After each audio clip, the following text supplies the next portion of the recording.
Wait, did you get it now? No. Oh, okay. Because I think, oh, let me see. Oh. Oh, now, oh, there we go. No, I think that's me. Oh, that's you. Okay. Yep. Okay.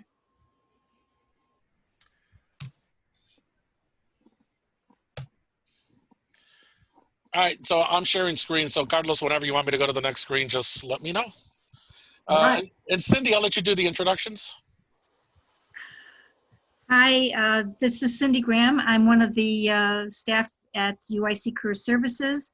I'm on the employer relations team with Jaime Velasquez, who's controlling the slides right now, and then Carol Costin, also assistant director for the employer relations team at UIC.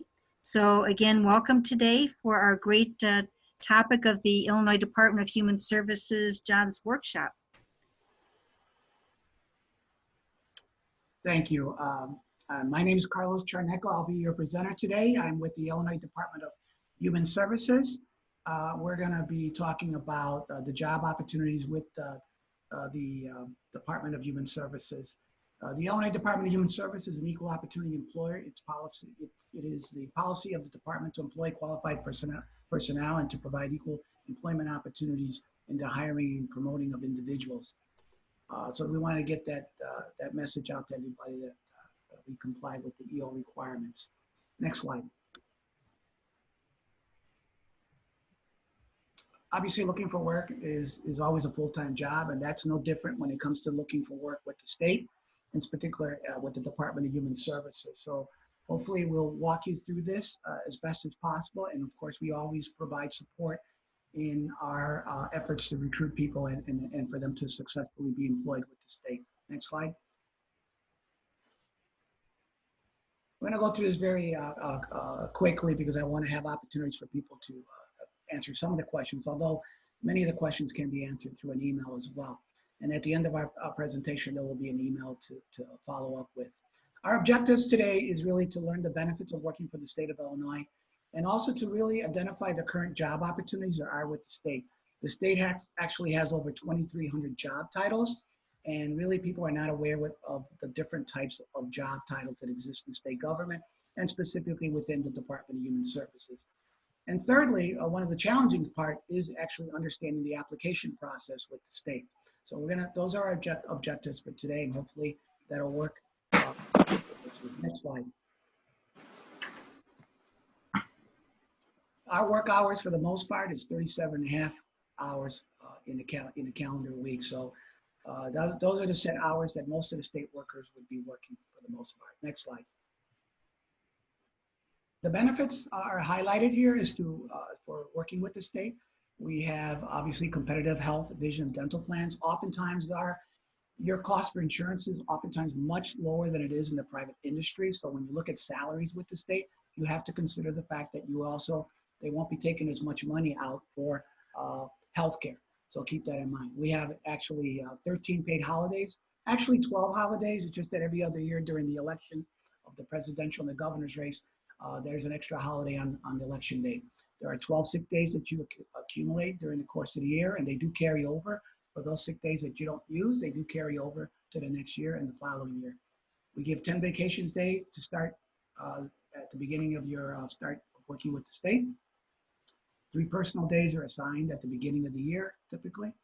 And we have a retirement plan and a deferred compensation plan for people to put money away, and the state matches 4%. And also what's really important here is the flexibility that you have in coming to work with the state to change careers. I probably have close to more than 6 or 7 job titles in my career with the state, having worked with the state for over 38 years. We also have a tuition reimbursement for those individuals who may start out at a lower classification title and want to work themselves to a higher classification. Next slide. Next slide. Let's start with our high need professional job titles, which typically require a 4-year degree or an actual degree. Obviously we hire a lot of the social services career trainee. Those social service career trainees are usually become caseworkers to administer the public assistance program or food assistance, cash assistance, Medicaid. And they're usually situated in over 80 some local offices throughout the state. So we have quite a few facilities. Educators, another title that we hire, they tend to work in the schools that we run at the department. I believe we have 4 schools, schools dealing with the hearing impaired, as well as the visually impaired. We hire registered nurses on the healthcare area, dietitians and nutritionists, and they're typically placed in 12 of the facilities, 6 facilities dealing with developmental disabilities and 6 facilities dealing with mental health issues. That's where we place our nurses, dietitians, nutritionists, as well as our activity therapists. We hire accountants across the board because obviously we have to manage millions and millions of dollars that come through the agency. And so there's always a need for an army of accountants. And then we also hire the rehabilitation counselor trainee that they become casework. They wind up working with people with disabilities within the division of rehab services. You will note that I've had an asterisk where the titles don't require an automated test. Where they don't have an asterisk, basically, that's where you have to take a test for the most part. Next slide. The next set of job titles that we employ, and again, this is a large number of people. Keep in mind that the Department of Human Services is one of the largest, if not the largest state agency, employing 13,000 employees across the state. So obviously, we're always hiring across the board in various occupations, including these titles here that you typically would only require a high school education or some college. You got your account technician, mental health technician trainee, which the mental health technician trainee typically is a person who works at the mental health facilities or the developmental disabilities as an aid in working with the patients. Security officers we hire at these facilities as well. We have store clerks, which is not exactly your retailer type store clerk. They just keep track of inventory that exists in each facility, and that's what that title is. We have a support service worker also that works in these facilities that I mentioned. There are, I believe, 12 facilities in total. Buildings and grounds and laborers are typically job titles we also hire to maintain those grounds. We have your clerical support staff, like an office assistant, office associate. A public aid eligibility assistant also is a sort of a clerical support. They actually are the first person you see when you go into a family community resource center when you apply for public assistance. The rehabilitation case coordinator is a fancy title, but it is basically a clerical support person within the Division of Rehabilitation Services, working with the rehabilitation counselors. They deal with invoicing, setting up appointments, some report writing for the most part, and research. We also hire cooks that work at these facilities as well. Next slide. So let's talk a little bit of moving forward in applying for state employment, which we're going to do a quick overview on it. I just want to give you some of those sample titles that we tend to hire for the most part. Next slide. So what we're going to do here is, first, you need to identify the job that you are interested in. You need to complete the state application form, commonly referred to as the CMS 100, and then the process by which you will submit that application. And it's changed a little bit since March, so hopefully you'll get a clear understanding how this works. Next slide. Now, this is the website for work.illinois.gov. This is where everybody has to go to for the purpose of applying for state employment. This is where you see the job postings. As you see, we have a little arrow there on the left side that these are links that are that take you to the various spots of the site. Job postings, application procedures, job interest card, and test information guides, which if there's an automated test, it gives you an idea what type of test questions they're going to ask you on the test. Next slide. When you click on the job postings, when you look at it, there's going to be 3 sets of tables that you'll see on there. The first table will give you a breakout of the number of postings within each occupational category. Most of the time, I tell people to leave all the check marks on there unless you're very specific about a title that you're looking for. So for example, in this case, if you happen to be looking for a position as a nurse because you are a registered nurse, then you would click on that and it will give you the postings of the number of nursing positions there are. Next slide. Not sure why we have the little red line here across these pages, but the next table is where it will tell you the number of postings there are within each of the 102 counties in the state of Illinois. We've identified, for example, in this one that we've checked marked Kane County, which lists 40 postings. When we say postings, that's a posting, and a posting could contain more than one vacancy, so keep that in mind, that it's just not 40 jobs, but 40 postings. Sometimes, like the social service career trainee, sometimes we'll have multiple vacancies on one posting. Next slide. Now, the last table on that page breaks it down by the number of postings by state agency. So if you're really interested in a specific state agency, then you would focus on checking only the state agency or state agencies that you're interested in. In this case, we marked Human Services, which shows all overall at the time we took a snapshot with 145 postings, which is considerably high, and usually we tend to have more postings than most of the state agencies. On the bottom there, you'll see enter where it says search keywords. If you're a bilingual person that speaks Spanish, Polish, whatever, you could actually sort things out by language by typing in the word Spanish or Polish. If you're a person who knows sign language, you would probably type in manual communicator. So if you're looking for something specific detail, that's where you would put it in the search. Next slide. So when you actually select and you narrow down the county and the agency, things like that, then you'll see something like this. A registered nurse shows 3 postings when we did this snapshot. So you have the 3 postings there. If you click on each one of them, sometimes you'll see, oftentimes a lot of postings, you'll see a closing date, but for this purpose, you'll see some that are continuous postings, which really means that they're high demand jobs, and typically we just keep them open for people to apply over and over again. But most of our clerical jobs, they're going to be basically jobs that will have a closing date. Each posting always has a specific time frame to apply, typically 10 days it stays up there, and the application must be received during the specific time frame. Next slide. Now here, if we clicked on a posting, let's say it was a posting for social services career trainee, it would look something like this. This one will have a continuous posting because we're always hiring, but we will have them, obviously, well, they'll have an actual closing date, and it will also tell you a location. In this case, when it's continuous, we tend to do it statewide. But if it's very specific about a location, you'll know on the posting whether it's by county. Is it Cook County, or is it Kane County, or is it Sangamon County, which is down in Springfield, and the number of vacancies. Now you'll see that where it says bid ID number, we've highlighted. When you apply for a state job, it's important that when you look at a posting, that you include on the application next to the title or above the title, the posting ID number, and that has to be on the application. Now, typically when you apply for a state job, you always have to submit a copy of the posting that you saw. You cannot apply for a job unless there's an actual posting. Next slide. More details on this posting that you can see is that often it'll give you a description of what this job entails. It will tell you the minimum requirements, as you can see here, and then it will give you instructions on how to apply.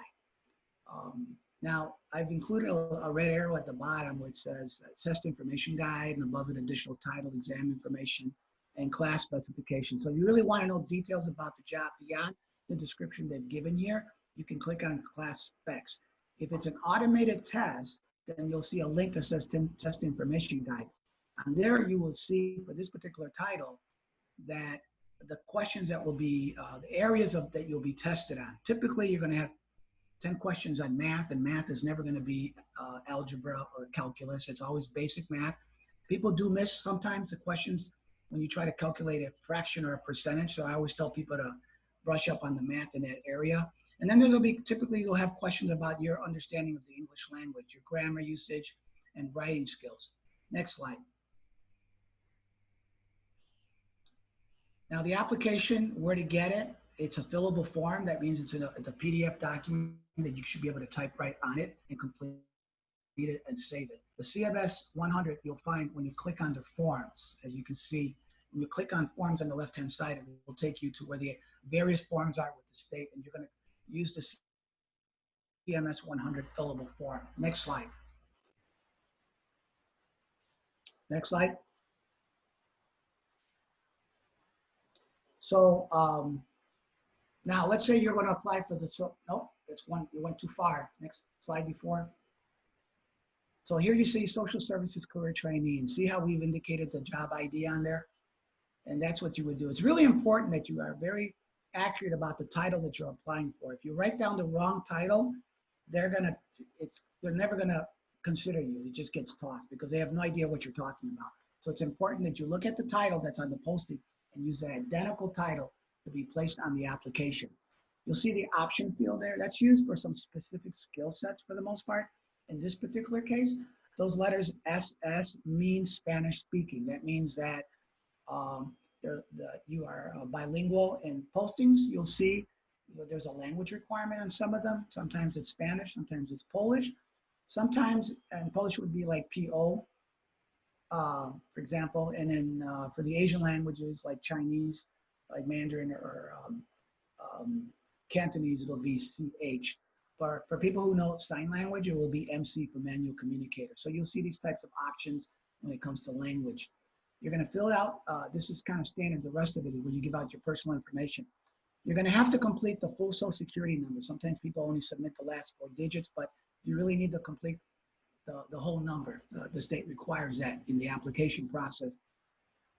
You will note that they will ask you for the location preference. Okay, where are you willing to work? And this is broken down by county. So when you, and you can pick up to 2 location preferences or 2 counties. So if you're in the Chicago area, you're probably going to pick Cook County, and then the second choice might be one of the collar counties like DuPage County or Will County, etc. And then downstate, if you're working in the Springfield area, it would be Sangamon County, as an example. Now on number 10 on the application, there are a couple questions that need to be answered on that. One is if you've ever been fired from a job, you need to answer that truthfully. And to be honest with you, at the beginning of the application process, it's not something that they're going to look at. If you indicate that you were fired from the job, you would explain the reason for that on the application. But it's not something that's weighted in the process of you being hired. That comes up only in the sense that if they offer you employment at a time and you had a felony or something like that, they're going to want to know, is that the reason why you got fired, things like that. So it's just something you have to divulge, and you would indicate that in your work history. Are you currently in default of a repayment of any state education loan? This is important because if you did get hired with the state, you need to make arrangements on a payment plan to pay your education loan back. Otherwise, the state, on that, when you start getting paid by the state, they're going to deduct the money from your paycheck. Next slide. This is the part about education that a lot of people make mistakes on. When you indicate what your education is here, you're going to indicate the name of the school you went to, and you need to make sure you state the city and state where the university is. If you leave that out, they're not going to count it. They will not consider you went to that school. And also, what's important to know is that you break down the hours that you earn there. In this case, we show 60 semester hours. And a lot of times people go to a community college before going to a 4-year college and forget to put down the community college. And you need to indicate that as well. So in this case sample, Land of Lincoln Community College is listed where the person accumulated 60 semester hours. Typically for a bachelor's degree, for the state to consider you as having a valid bachelor's degree, they're going to look to see if you've accumulated 120 semester hours. If you're in a college that has a quarter system, then you're going to be looking at 180 quarter hours. That's equivalent to a bachelor's degree. And then you would indicate typically the dates you attended, your major, and what degree you got when you graduated. Those things are important for the most part that you list on there. Next slide.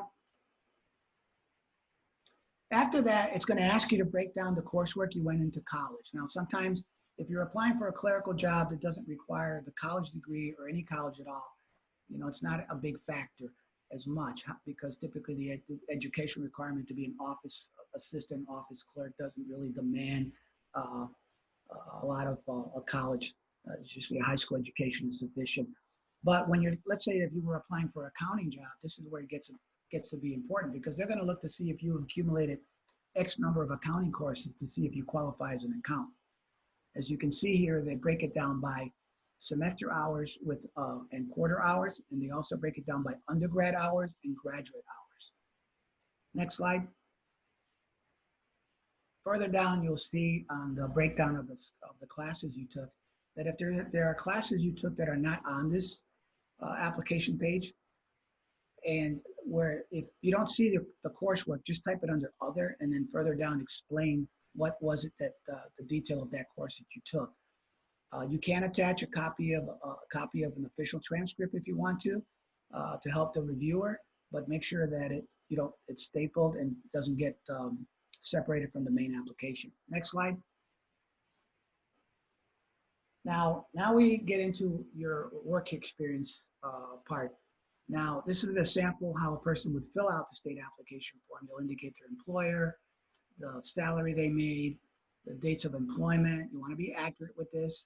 Did you supervise people? Then you indicate within those occupational groups how many people you supervised, and then you describe the type of work or duties that you had. Key points that are important with the job. One thing I will tell you though is, let's say you work for Nabisco company or you work for a bank, but you've had different titles within that same company. You want to break down your company in a way that if I started out as a teller at the bank and then I went as a supervisor of the tellers and then I became a branch manager, you're going to break down that I work for this bank, and I'm going to say from this period to this period, I worked at the bank as the manager. All right. Then you start another work history, and you're going to say, I worked at this bank, same bank, Chase Bank, whatever, and I was a supervisor, a teller, and I worked from this time frame to that time frame, and these were my duties. So you want to break down the different job titles you had separately on this application. This is very true also for military people. When they get out of the service, they usually come out at a certain rank, typically E5, E6. They're going to break down the duties they had, that they were in the Navy or in the Army, starting out, or what they did as an E5, then repeat the Army again or Navy and say, this is what I did as an E4. Next slide.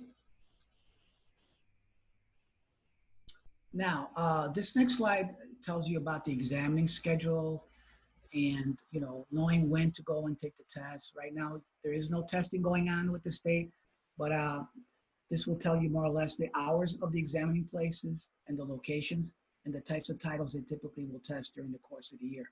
Next slide. So when you hit examining and you look at the types of titles that they will do examination for, this first page of this form are titles in which you actually have to go into a CMS testing center and take a test. Now remember, they will not let you take a test unless you show them a posting. You can't just show up and say, I want to take a test for the accounting clerk unless they see a posting.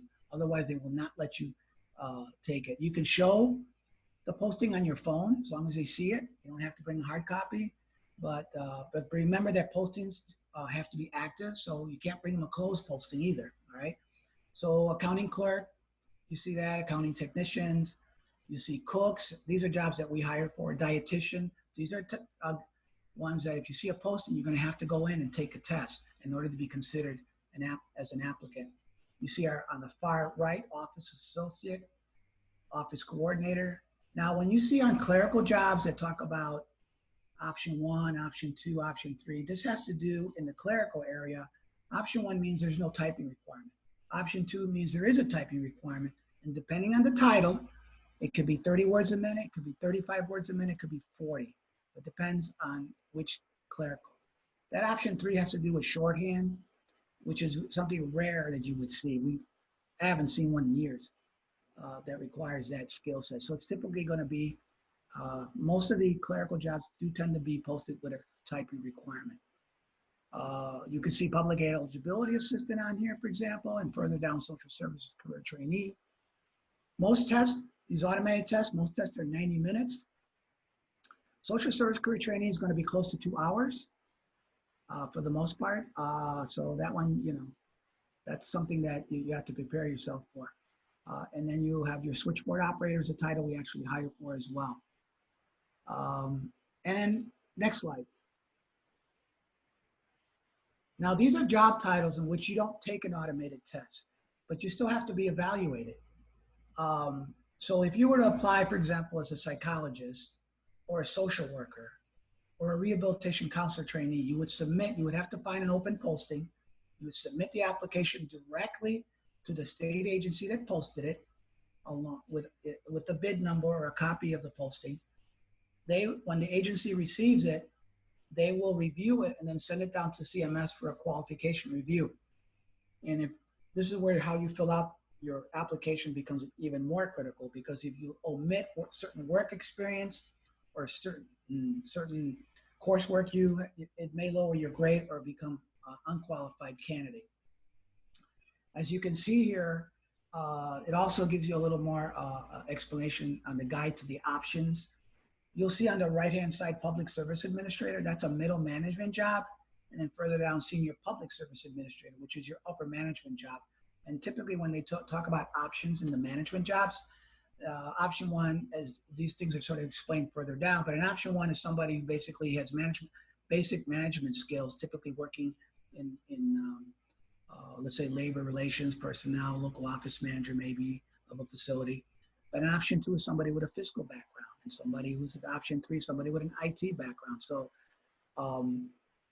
that's what that is. Now they'll send it, and then and eventually you're going to get a notice from CMS telling you what grade you got, if you qualified or not. All right. And then your name is, so once people have been graded, whether through an automated test or through this process of hand grading, then they put your name on the list. And this is the list where our department will work off to invite people for interviews. Okay. Next slide. Testing locations. These are the testing locations. Obviously downtown Chicago, the Springfield location down in Sangamon County. These other are satellite offices like in Champaign, Marion, and Rockford. Those were appointments only. You have to call ahead to make an appointment to have a test, to take a test. My guess, because of the COVID experience, the chances are they're no longer going to do walk-ins at Chicago or Springfield. I'm guessing that at some point, either late July, early August, when they open up again for testing, is a likelihood that you're going to have to make an appointment to get in for that. Next slide. Now, we also recommend for people who fill out the state application form, because obviously we're not the only game in town as far as Department of Human Services. So if you wanted career counseling, this is provided by the staff at CMS. You can email your application, your CMS 100, to be reviewed, okay, by them. And there's an email on here that would take you to that. But they'll evaluate what you filled out, and they will tell you if you left stuff out, what to do better with the application, and they recommend what titles you should consider based on that. Because sometimes people aren't sure what titles to consider. Next slide. We do run a couple programs with the state. One has to do with veterans preference. So when a veteran typically will be given preference. With the automated testing, they're given extra points. And also in the selection process, they usually have to look at when we get a list of candidates, we always look for the veterans first. We also have the program that allows for people with disabilities who are clients or customers of the Division of Rehab Services to be considered first for state employment. So a state agency has a choice. They go and pull the list where everybody's on there, or they just pull the list of individuals with disabilities who are clients of the Division of Rehabilitation Services. Here you'll see, if you want more information about that, you'll see emails for both the Veterans Outreach and one for the CMS Disability. Next slide. Next, okay, so I want everybody to make note of this particular email. So dhs.recruitment@illinois.gov. If you have a job and you want us to look over your application, or you're not sure, reach out to us through this email. We have about quite a few people that respond to this email on a timely basis. If you're having problems opening the application, we'll help you. I will give you one tip on the application. So typically that fillable PDF documentation was designed to be open with Internet Explorer. So when people are using a different browser, such as a Google browser or a Mac, they probably won't open, but there is a way to open it still using that browser that CMS gives instructions on. Basically what you're going to do is, when you're on the website for CMS and you see the link to the application, don't open it. Again, don't open the app at that point. Right click, save it to your computer, save as, save the computer, then open your Adobe Reader.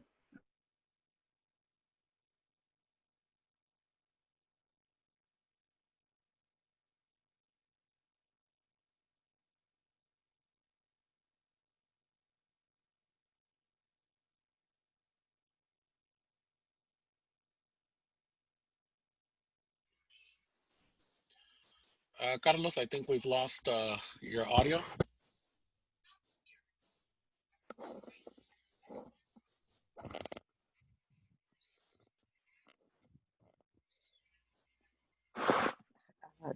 Jamie, I'm here. I can answer any questions. Oh, okay. And then we also have a team of other, the rest of our recruitment team is also logged in. So we have Jesse Kames and Dan Ojeda. So, you know, we'll continue with questions, and whatever we can respond to, we will. Okay, then I'll turn it over to you. Okay. All right. So I believe we ended with questions, right? For Yes. the audience. Okay. So do you want to read those questions off, or how do you want to handle it? Yeah, I just stopped sharing the screen. I just want to thank Carlos for that information, and also let people know that we will be putting the PowerPoint on a PDF and emailing it to everyone. And now that I'm not sharing the screen, I'm seeing a lot of questions. I don't know. I don't know how many have been answered, or if anyone was answering them while online. I think most people can see them. But I I'll believe start with. Jesse answered a lot of the questions.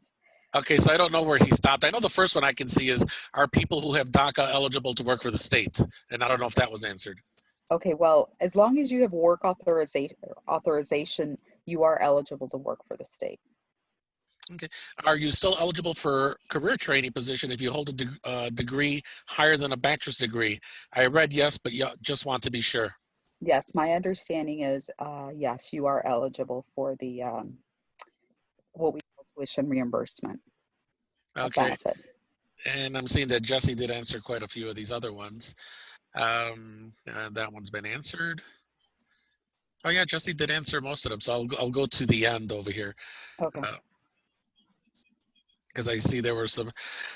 I'll start with the last one. How long does a grade last? I tested it last year. It basically lasts 1 year. So if a year has gone by, we recommend that you retest for that position if you want to be considered or reconsidered. Okay. I am also in the process of obtaining my driver's license. Is this needed before applying for the positions that require it? Yes, that is one thing. If the position descriptions require specific licenses or certification, the expectation is that when you submit your application, your CMS 100, and if we require specific documents, that those are submitted with the application. Okay. Can you recap the process on how to open the CMS application with Google? Oh, geez. Okay, that part I'm going to ask my team to jump in, because I know how to open it with Internet Explorer. You should always try to open it with Internet Explorer first. And then when that doesn't work for me, I then use Adobe Acrobat. So what happens is when we send you the CMS 100, or if you download it from our website, you should right click and save it to your desktop. Once that document is sitting in your, on your desktop, open Adobe, click open folder, and then open the file that you saved to your desktop. And that either way it does it for me. Now, if you're on a laptop or your phone, more than likely it's not going to work. So we recommend that you use a computer. Okay. Do we schedule the test after our application, or do we wait for an invite to take the test? Well, what happens is you have to, and Jesse or Dan, correct me if I'm wrong, but when you go to the testing center to test, that is when you submit your CMS 100. And you are also required to submit a copy of the active posting for which position you are testing for and applying to. What do educators typically do with the agency? Teach schools? My understanding is we have some educators that work at our rehab facilities, and they are basically, their title is an educator and they are teaching our students. But it's And- mostly in the rehab facility setting. Okay. And do I have to test for trainee positions? You know what? It may vary depending on the position. That's why we recommend that you read the posting thoroughly. And if the posting indicates there is a requirement or the requirement of completing an exam, then you have to test in order to be considered. And how many times can someone test for the same position? My understanding is you can, let's say you test and you get a C or a B and you really want an A, you should wait 30 days to retest and try to get that A. And here's Well, it another. has to be, just so you know, I'm back online, my internet. Oh, there's Carlos. Thank you, Carlos. Yeah, but anyways, when you have to wait 30 days to retake the test. However, you make sure you still have to show up with a posting. So if originally you tested for the title for an office clerical job, then in order for you to retest, you're going to have to find another posting and come in with that posting. Okay. And do you have to be a resident of Illinois? You don't have to be a resident necessarily of the state of Illinois to apply. However, priority and preference are given to Illinois residents. So like the clerical jobs, we're going to have tons of people applying that are Illinois residents. So it's not likely we're going to pick somebody living in Indiana or Wisconsin. It's usually going to be an unusual occupation. Let's say we can't get a certain type of doctor, a medical doctor in a specialization to work at one of the facilities. Then, and no doctor with an Illinois residency applied. So then we would consider that applicants. Usually that's what happens. A non-resident gets picked up because there were no Illinois residents. And here's another good one. If the closing date for a posting is before the test center's open, what do we do? Or what can you do? I think you're out of luck at that point. You just have to wait for those postings to reappear again, because they're required by the contract and by state personnel code that when they post those jobs up there, that they have to post it, because those jobs are open to the state workers as well. So they have to make sure they post a job, see if there's internal bidders, consider those if they have contractual rights to the job. If there are no internal bidders or anyone with contractual rights, they can go to the open competitive list at that point. But the reality is these are jobs that are constantly popping up. They're not jobs that only pop up once a year or twice. That social service career trainee, always going to be a need, always needing nurses, always needing accountants. So I wouldn't worry about the fact that the testing center is not open and you saw a posting at this time for the most part, because it's going to pop up again. Okay, and this is more of a comment. I have applied for various positions. When I called the number on the website, they returned my calls promptly and answered my questions. Just wanted to let everyone know how responsive IDHS is to their applicants, so thank you. The next question is, you cannot retake a test for the same posting? Are you trying to hear it too? I'm sorry? It's Carlos talking right now. The next question is, you cannot retake the test for the same posting? That's the question.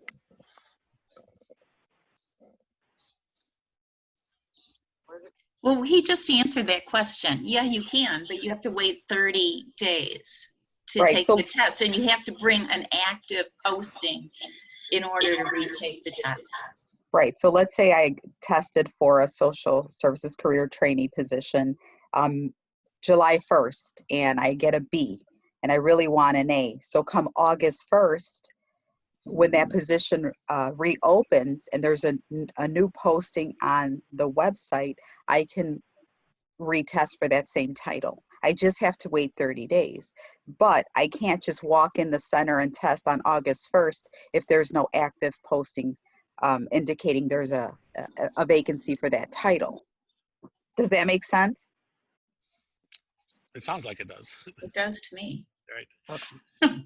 When hiring, are grade B testing ever considered for employment? Yes, depending on the position. Yes, we get to the B's. In some cases, we get to the C's. Other cases, we may have such a long list of candidates on the A list that we may never get to the B's and C's. So I guess it just depends on the position, and I guess depends on the need for that specific title. Okay. Now, when you look at the salary range, the job postings, for example, for the social services trainee, what are the general considerations that an applicant would need to start at the higher range? Well, to be honest with you, most of our positions, the starting rate is the starting of the range that's posted for most of our positions, especially if they're contractual union positions. You must start at the starting rate or starting of the salary. Even if it gives you a range from 3,300 to 4,800? Yes, even if it gives you a range. And we're working on that piece, on that communication piece, on how we can make some improvements there. But for most of these positions, although there is a range, because of our the contract language, you will start at the start of the range. So that's a good question, because I guess you can make up to this kind of money, I suppose, right? Yeah. Eventually, that's where, if you're in the position for so long, you can, I guess, make that amount of money. But if you're starting new, more than likely you will start in the beginning of the range. Okay. Are there positions available for nursing students who have completed nursing school with a bachelor's degree, but not a registered nurse yet? Okay, so what we hire, in order to work as a registered nurse, you have to have a registered nurse license with the state of Illinois. If you're not quite there yet, but you have a CNA background, we highly encourage you to apply for a mental health tech trainee, which equivalates to like a CNA, and you're supporting and working closely with our nurses. Okay. On the job posting, plan/BU is indicated. Do you need to add that information along with the BID ID number? No. You only need the bid ID number with the title on the employment application. Okay. And are there positions that are recession proof? Oh God, I would say no. Anything could happen at any time, so. Yeah, at this point, that's probably true about everything. Yes, for sure. I guess except grocers, huh? Yeah, there you go. If you hired a non-testing position and later internally applied for a testing position, do you need to take the test if you are already a state employee? Yes, you do. You still have to take the test. Okay. The nice thing about being a state employee is you would get preference because you're already an internal employee over an external candidate or applicant. Okay. But yes, you would have to take the test. Well, Amelia, in some cases there are some titles where you're already a state worker. Some, like the Department of Employment Security will make the state worker take a test for those titles, even their own, to move up, But some state agencies will have titles that they just bid on it without taking the test. So it's kind of depends.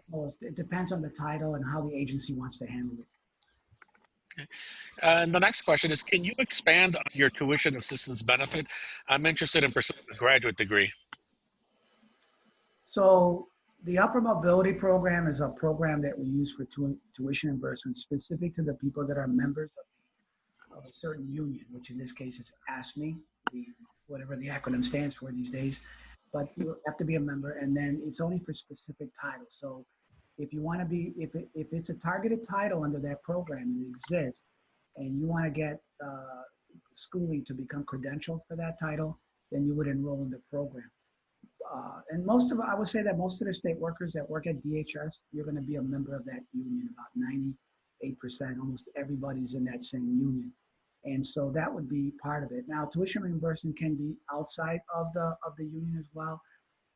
For example, with the Division of Rehabilitation Services, they will, to get somebody to move into like a rehabilitation counselor, and they're short on some credits to get their master's, whatever, they actually will offer straight out tuition reimbursement.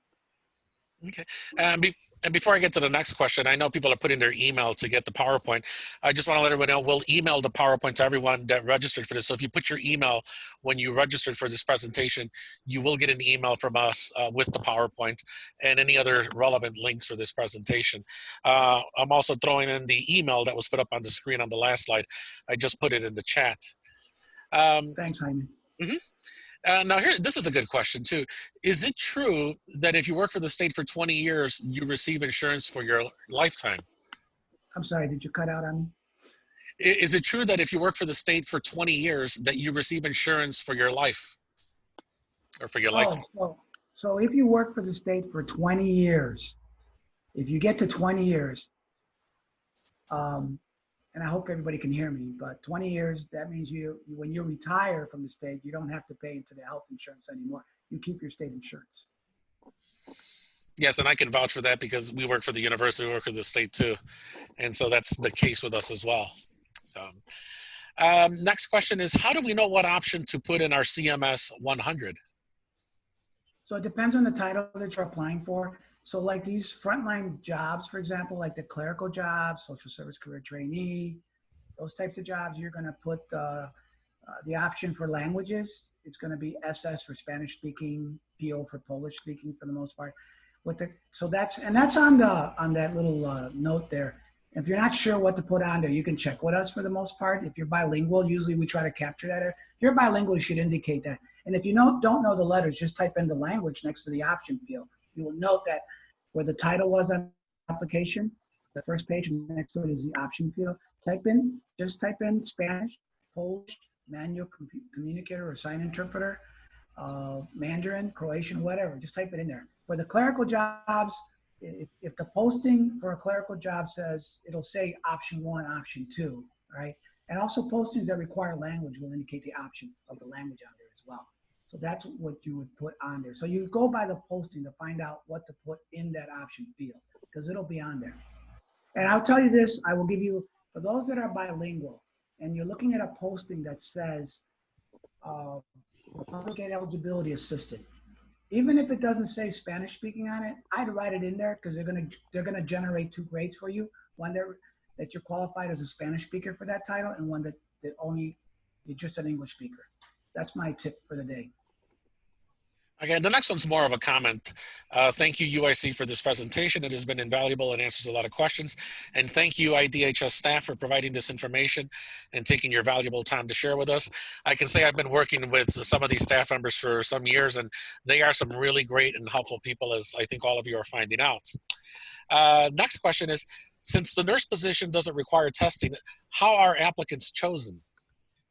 Well, the nurses, you send an application directly to us, and we're going to check to see if you're licensed. We're going to go to the Department of Relations, see if you're licensed.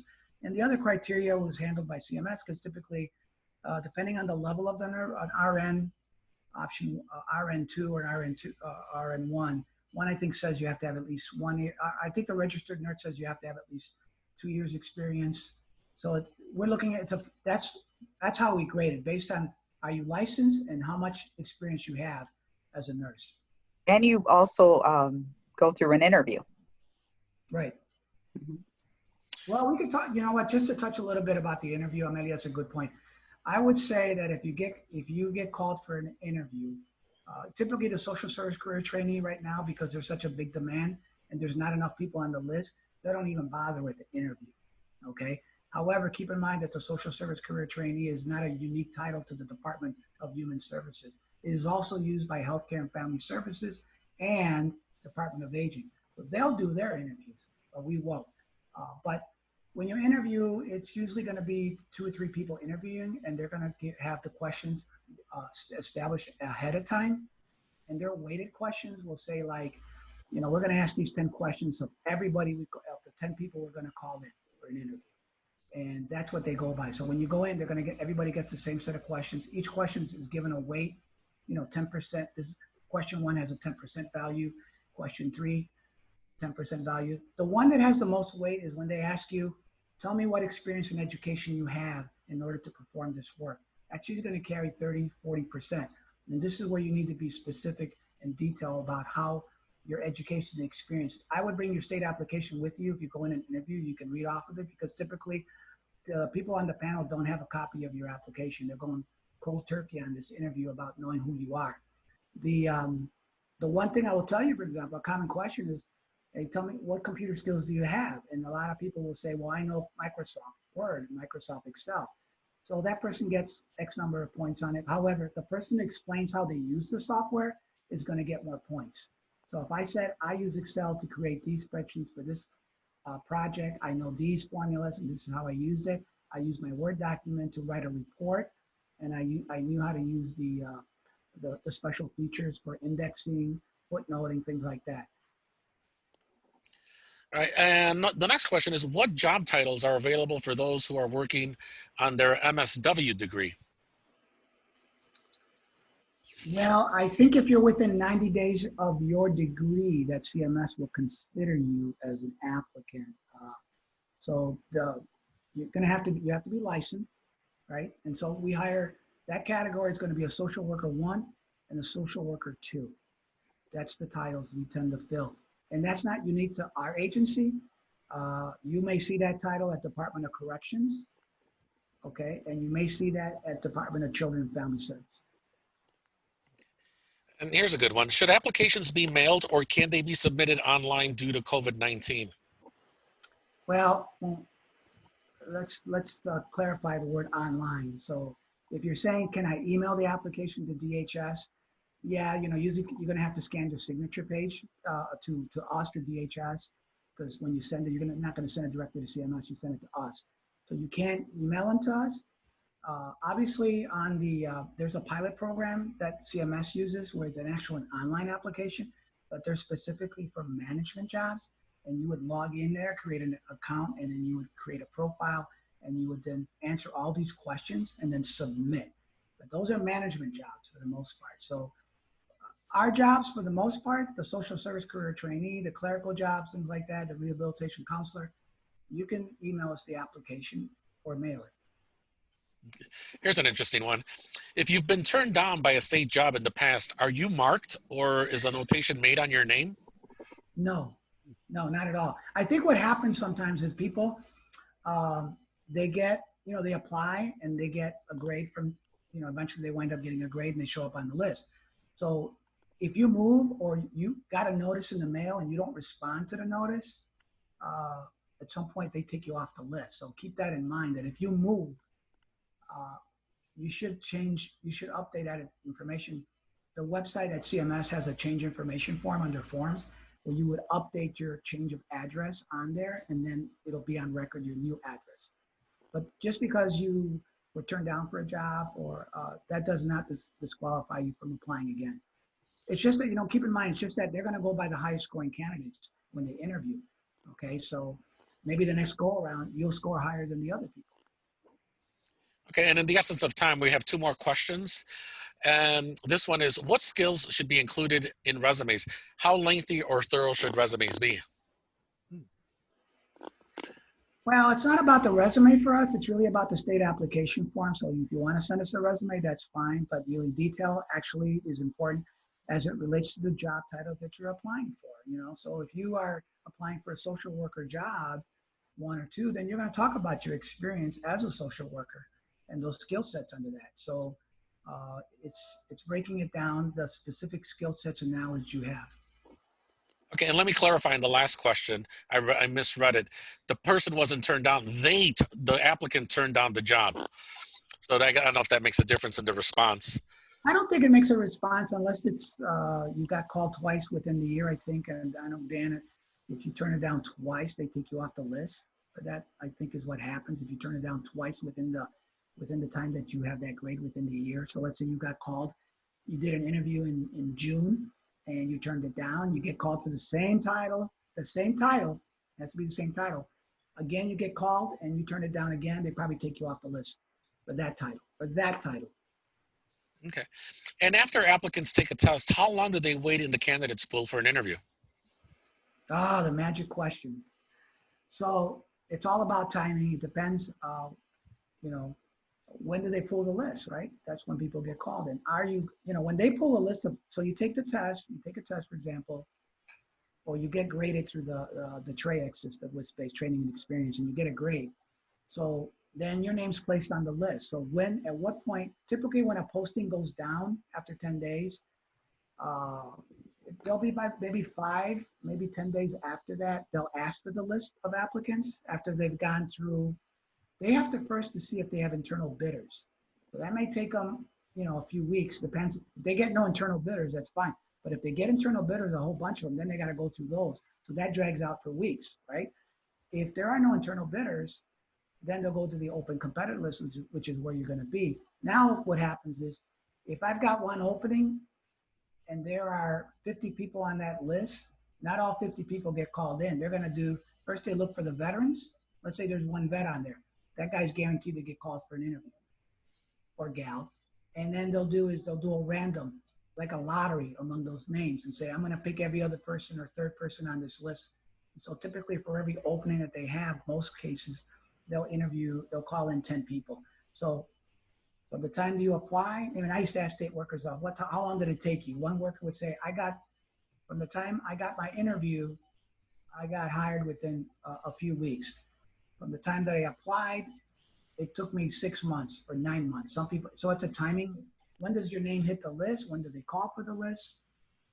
I tell people, don't be discouraged. I tell people to apply for as many titles as they can so their name shows up on a lot of lists. Because once you're in with the state, you become an internal bidder after you pass probation. And the last question is, for the social career trainee job title, the testing centers are closed due to COVID-19. Will in-testing person be resumed? We hope so. I don't see that they're not going to resume. It's just they're going to make sure that when you go to the testing center, I mean, if you're going to go to the downtown one, I know they're doing temperature checks right now. They're going to limit the number of people in the building and how many people that come in and take a test. So they'll reopen for testing. There's no question about it. It's just, is it going to be late July? Is it going to be early August? I don't know. But I was told to keep an eye on their website because they're going to make an announcement probably in the next 10 days. And so to that, I would tell people to follow the news, follow what's going on with the virus. I think as a state, generally, we've done really well. But that being said, as you get ready to go out there, please be safe. Please wear your masks so we can keep our state open. Because I think we're all looking at the numbers, even at UIC, we're looking to see what happens. But at this time, I want to thank our presenters. I mean, thank you for taking the time. Thank you for answering all of these questions. We will be emailing this presentation to everyone. To all of you too, stay safe. And, you know, normally at this time, I tell people, yeah, let's have a round of applause for our presenters. But you can certainly give a thumbs up or a hands or the thank you in the chat. And so to our presenters, thank you very much. Thank you for taking the time to be with us today. Any parting words from our presenters? Stay in touch. Don't be discouraged. Keep applying. Stay in touch with us. You know, we'd like to know what your experience has been with the application process. Let us know if you got a grade, you know, things like that. Just keep in touch with us. Yeah, and also on behalf of Career Services, know that we're out here too at UIC. We're still here for you. You can reach us at careerservices@uic.edu. You can still schedule an appointment to speak to us. And also, those of you UIC students and alum, keep in mind that we're switching over from uiccareers.com, right, to Handshake starting tomorrow. So we're going to be a Handshake school. If you have any questions on that at all, send us an email or call our office so you can start looking at the jobs on Handshake. There's still are plenty of opportunities out there, and certainly many with the state. So take advantage of these opportunities and stay safe and have a nice 4th of July weekend. Well, thank you, everybody. Be safe.